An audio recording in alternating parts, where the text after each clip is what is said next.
Round Rock, Texas held its second annual Pride Festival at Centennial Plaza on June 3rd. Austin American Statesman and KVUE reporter Tony Plohetski gave the opening remarks, and Round Rock mayor and friend of the show, Craig Morgan, proclaimed June National Pride Month in the city. Whereas the city of Round Rock accepts and welcomes people of diverse backgrounds and believes a diverse population leads to a vibrant community, and whereas Round Rock Pride was founded to celebrate the diversity in our community and provide a place for all to gather in safety, acceptance, and love. And whereas we believe our diversity makes us stronger, and that by sharing our talents, ideas, and dreams, we all become better people. And whereas the second annual Round Rock Pride Festival will take place June 3rd, 2023 at Centennial Plaza in downtown Round Rock. Now therefore I, Craig Morgan, Mayor of the City of Round Rock, Texas, do hereby proclaim June 2023 as National Pride Month in the city of Round Rock, Texas, and all citizens of Round Rock are welcome to the celebration on June 3rd. Proclaim this day on June 23rd. Craig Morgan, the Mayor of Round Rock. Thank y'all for having me and enjoy your day. RuPaul's Drag Race Season 8 and 9 contestant, Austin's very own Cynthia Lee Fontaine, headlined the entertainment, with additional performances by the Austin Gay Men's Chorus, Baby, I am America. Let me make it crystal clear. the Austin Babtist Women,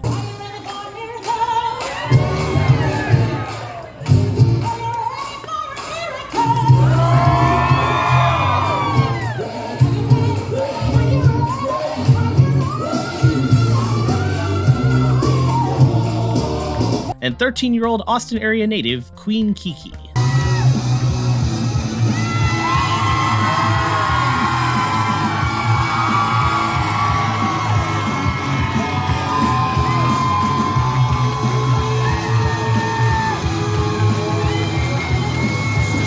The United Court of Austin lent their star power to Pride 2023 as well, with drag performances by reigning Empress 28, Taylor Brooks Stone,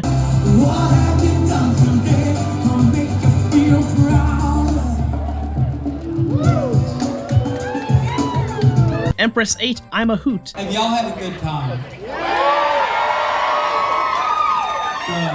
Have y'all gotten to visit the vendor booths and eat some food and have a beverage and meet some new people, which it's amazing. Isn't it amazing how large this is this year? and Empress 14, Simone Riviera. In the drag world, sometimes you have kids and grandkids, and when you get my age, great-grandkids. But I'm going to bring out a gentleman who's doing documentaries. His name is Xander. Please give him a big round of applause. I just found out he's my great-grandchild. Yeah.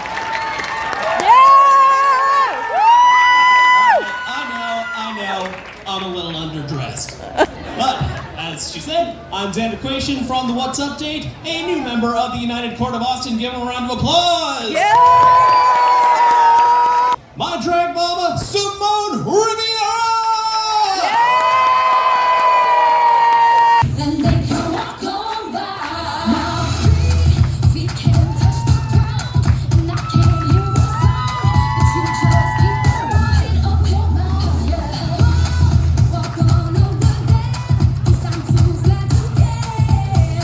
Oh yeah. Children enjoyed drag queen storytime with Kween Kee Kee. Over 100 vendors showed up, including Book People, Dell Technologies, IKEA, The Kind Clinic, the Texas Freedom Network, and many, many more were on hand to entertain and educate. Sadly, there was still no funnel cake booth, an oversight we made sure to bring up with our good friend, Round Rock Pride president and founder, Richard Parson. Community participation once again far exceeded Richard's expectations. So we did a special report on last year's Pride Parade, and this year things really seem to have kicked up a notch. Could you tell me a little bit about that?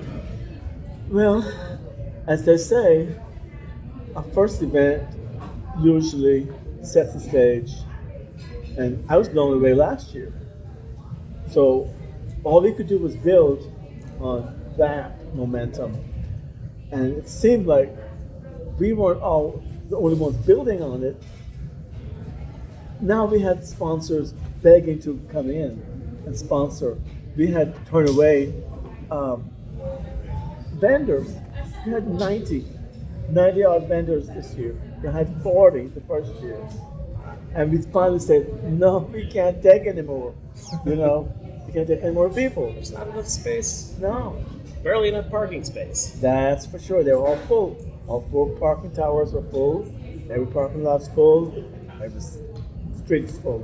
Everywhere you looked, people were celebrating the diversity in our community and providing a place for all to gather in safety, acceptance, and love. This year, the What's Update was thrilled to be added to the list of vendors supporting this amazing event in our community. Sandra and Bridget also acted as volunteers, helping vendors and attendees in the Alan R. Baca Center to cool off from the heat and humidity and find their way to an IKEA-sponsored crafts room for the kids, a reading space sponsored by the Round Rock Public Library, a first aid area monitored by Ally Medical, the green room and VIP lounge for performers, and a free mental health seminar. With the passage of Texas SB 12, which is awaiting Governor Greg Sitting Bullshit Abbott's signature, many of the attendees and performers are concerned not only for their own safety, but also their freedom to engage in their craft.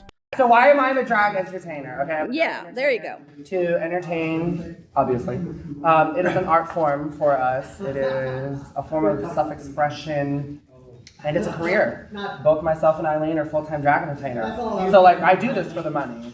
Like, I do drag to be able to pay the bills, but that's just part of it. You know what I mean? The bill makes it a Class A misdemeanor for a male performer exhibiting as female or female performer exhibiting as male who uses clothing, makeup, or other similar physical markers, and who sings, lip syncs, dances, or otherwise performs before an audience liable for a civil penalty of not more than $10,000 for each violation. In spite of the threat to their art and their livelihoods, many drag performers remain undaunted. Because I really do think people are scared to show up because they might have protesters, they might have Proud Boys showing up with guns, you know what I mean?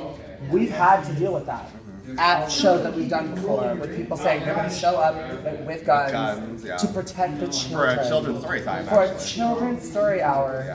Yeah, isn't that crazy? So, I don't think we're fearful. With the rising number of conflicts, clashes, and occasional violence at LGBTQIA+ related events, the security of festival attendees and performers was a big concern for organizers. From a safety and security perspective, we have incredible coverage from a group called Veterans for Equality, as well as local police enforcement. And so I'm really thrilled with the patrolling that they're doing around the area, and the few people I've heard about that might be stirring up a little bit of trouble have been escorted, or not escorted away, but gentle encouragement to leave the premises. So we haven't identified any big issues today, and I think it just shows how strong our community is here in Round Rock. The police and fire departments for the city of Round Rock both had booths at the event and walked the grounds to ensure a safe place for everyone at Centennial Plaza. Veterans for Equality also provided additional security support. Benjamin Clodfelter, Chief Tactical Security Officer for the organization, explained why they do what they do. Out here, we try to go to any LGBT pride drag events that we can and try to help keep people safe. Usually we get invited by the event organizers that they've received some threats or they're not feeling safe just given the political environment and what's going on in the country right now. And we'll show up, and if we need to confront bad actors, we'll confront them. If we need to just pull security and keep an eye out for stuff, we'll do that. All very situational depending on what's going on. We're out here today for supporting Round Rock Pride. We've got about 6 members with us here today, and luckily no major threats. We did have some people antagonizing and filming some folks. We were able to get some people around them, identify them to the police, and keep things calm. As a performing tradition, cross-dressing has existed as long as someone was willing to stand up in front of people and put on a show. Drag survived quarantine and COVID. It survived the AIDS pandemic. It survived prohibition. You know what I mean? Like, we will always be here. We have always been here. The earliest records of a male performer dressing as a woman dating to an ancient Roman play, the Menechmi, written in 200 BCE. My name is Ken Johnson. This is my 50th year to do drag, and that's scary. Well, I'm 69. I started when I was 19, so yeah. I'm a charity drag queen. I've been one of the Austin Babtist Women 28 years. Such a diverse group of entertainers. Yes. And everybody's unique in what they do, which is a blessing. Located 15 miles north of Austin, Round Rock is one of the country's fastest growing cities. Money Magazine consistently lists the city as one of its best places to live, highlighting the area's outstanding public school system and business support network. From job opportunities to community events, good schools, and an award-winning park system, Round Rock already has it all. Now, thanks to Richard Parson, Mayor Morgan, and the wonderful and supportive people of Round Rock for our second year, we're proud to have pride.